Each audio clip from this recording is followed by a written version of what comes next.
even myself, as I mentioned about the fire clan, myself, I'm a member of the corn clan. And so doing a lot of the agriculture of growing the food, but yet that's still the practice with majority of the Hopis today of doing their farming agriculture, but it's subsistence farming for feeding their families and sharing with other people. So even modernly, whatever, say, you cannot find in the store, grocery store, that's what you will be producing for in your fields, in your land, for your own people and your family. But maybe there are certain things that you don't find there that we are growing on our own. 今ね、たくさん水とか火とかお話いただいたんですけど、祈りという言葉が出てきて、で日本に住んでいる私たちにとっては、ホピ族の方々というのは平和の民といって、やはり祈りとともに暮らしていらっしゃる方々というふうに、認識している人が多いし、私自身もそう思ってるんですけど、今そのサバさんの中で農耕が祈りの一つだっていうふうにおっしゃっていて、また他にもどういう形でその祈りというものを届けている、もしくは日常の中でされているのか教えていただけますか。Just with like this time, it's the time of the harvest. What outcome you have, how your plants are, they're very successful with maturing and growth. It's your own heart, your own energy, your own spirit that is showing, how you are with the plants and all that. Even though we've had a dry summer, but now we're receiving our late rains, but a lot of people's corn did not grow so tall or produce any ears of corn. So it's definitely showing, this drastic change with the weather patterns, the climate change and global warming, because we're receiving a lot of hot temperatures out here in Hopi and in Arizona. So when corn doesn't grow higher, means your player is not reaching and then not enough to the... Say not necessarily, but maybe how the individual's, again, heart and energy is, that maybe that's why, it didn't grow so tall or not even form any of the ears. So you said it's because of the feeling? You said? In a sense, yeah. Again, it just shows the outcome of how the individual is, how the farmer is. If he has that good heart and that good energy, then yes, you'll see his,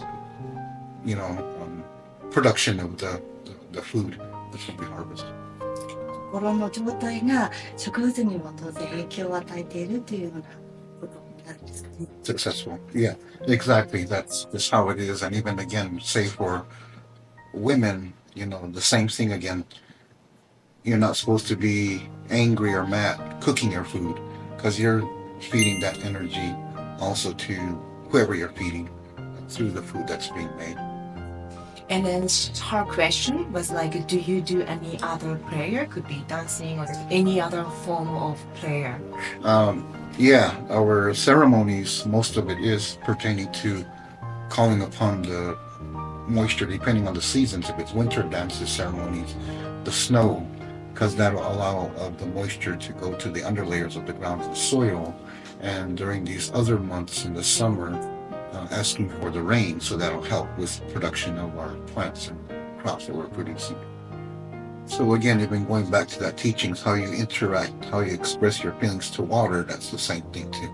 And when we pray, we're calling upon the clouds to come in all directions, because we live on top of the aquifers, and the aquifers kind of are like a magnet. They do attract the clouds, so that is helpful for invoking in the prayers for either the snow in the winter seasons or the rain in the spring and summer. And that's why our ancestors picked this location of the present day villages to reside, because there were springs, water sources to live and survive out here. And so this water source and the aquifers that we are having our springs connected to, they are actually very pristine ice age glacial waters. So it's a very pure state of water that's coming and being drawn up to our springs and wetland areas. But yes, having that heart, faith, and prayer, you do give your prayers or offerings. You do talk to your plants. You would sing as well. So again, the scientific studies that music helps with the plants for growth. Yeah, you're chanting out there, but inadvertently it teaches a male of fatherhood for the plants, because you're tending to them, you're watching them grow. They produce their own children as the ears of the corn, and so it's just that way of teaching a male of fatherhood. So the male sing a song to the plant, you mean?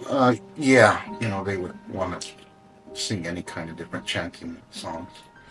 Even in social dances and songs, individuals would compose the different songs. I don't know the whole chorus to this one song as a social dance song, but when Hopi men were in the military, some were there in Japan, and so they kind of picked up on hearing some of the music, the singing that was occurring and happening. So just a little portion that I know and I remember. I don't know the whole song, but Sina yoro, Sina yoro yoro yo, Weya hena, Sina yoro, Sina yoro yoro yo, Weya hena. That's just a portion that I remember. There's some more, but this man that did compose it, he did say was that inspiration from one of the songs that he heard in Japan, and other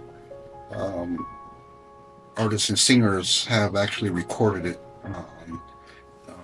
in some of their music CDs, or they did record production of it. It would even pronounce of sake in that other part. I don't know the exact words, but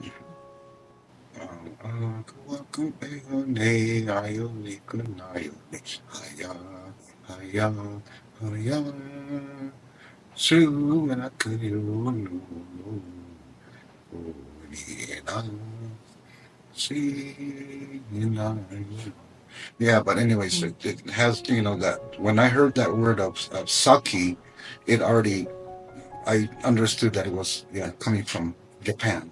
Was that pronunciation.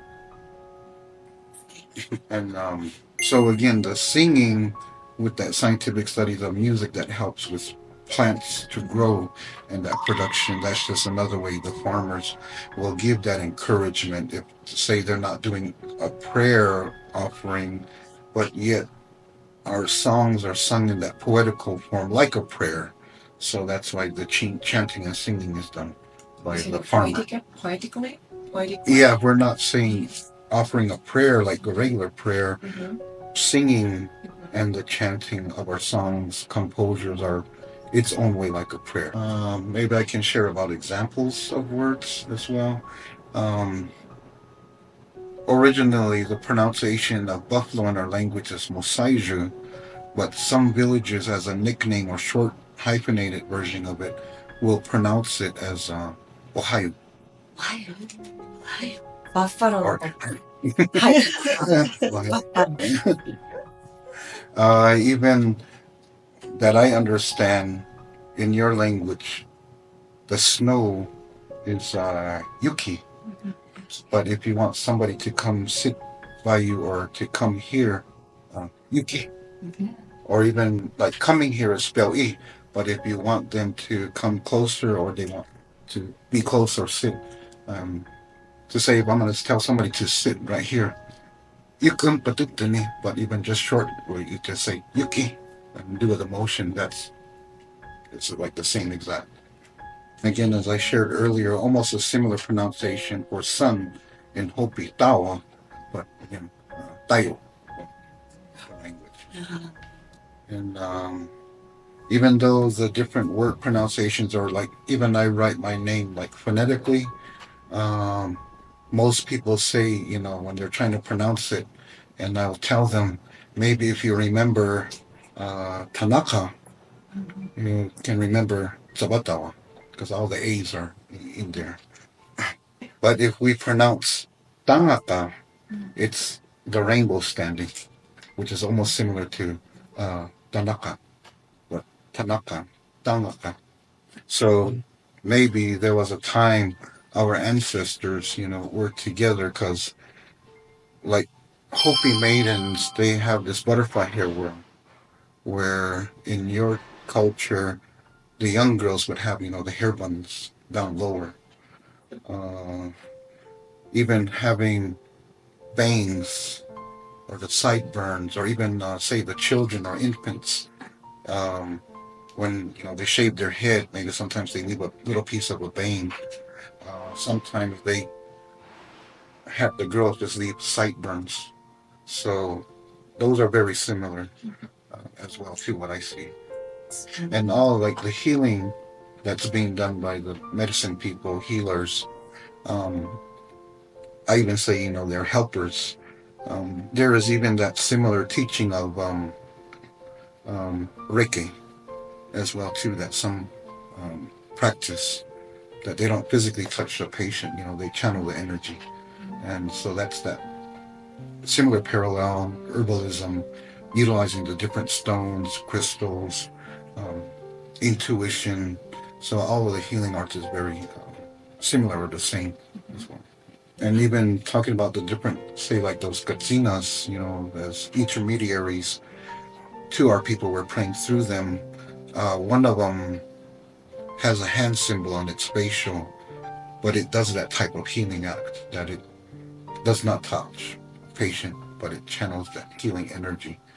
And so the name for him, Matya, will translates to hands on, but it's not touching. And even what I share or educate people, commonly or maybe mistakenly, they call it Chinese Reiki.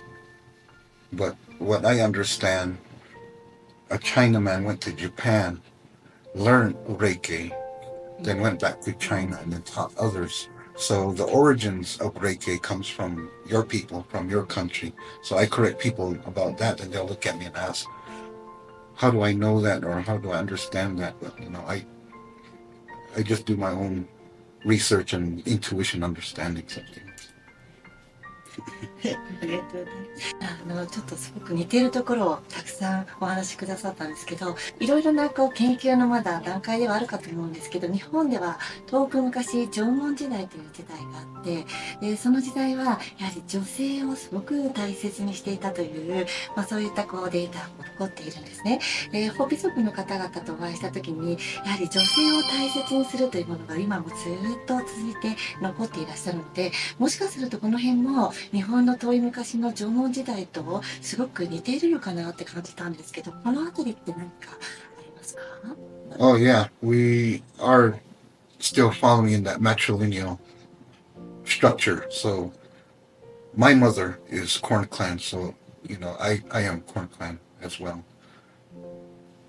Still, they have ownership of houses, the land where the fields are.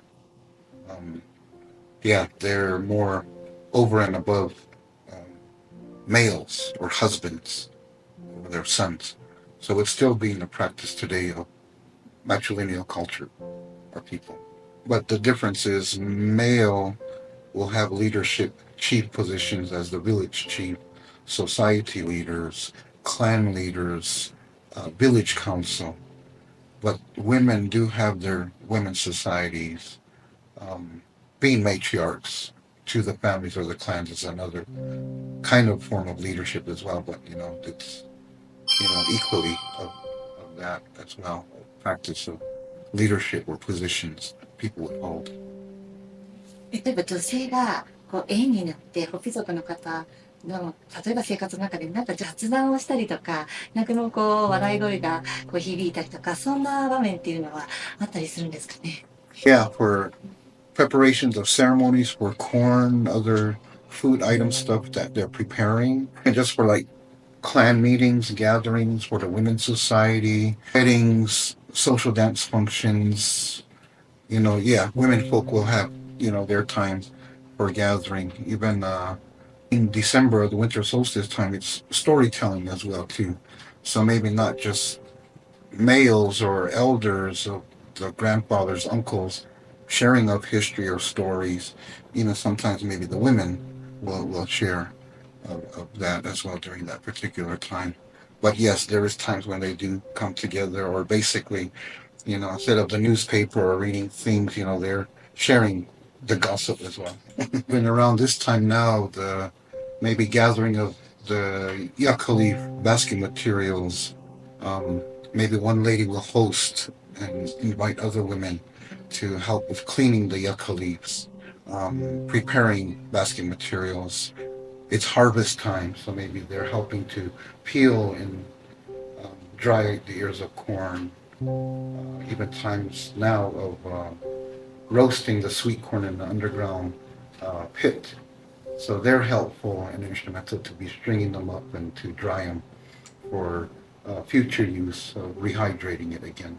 So yes, there's the different times of gathering women folk will have. Even in earlier times, not just the women, but the young girls, they would grind the corn for families because the preparations of cornmeal and traditional foods will require of the different colors of cornmeal.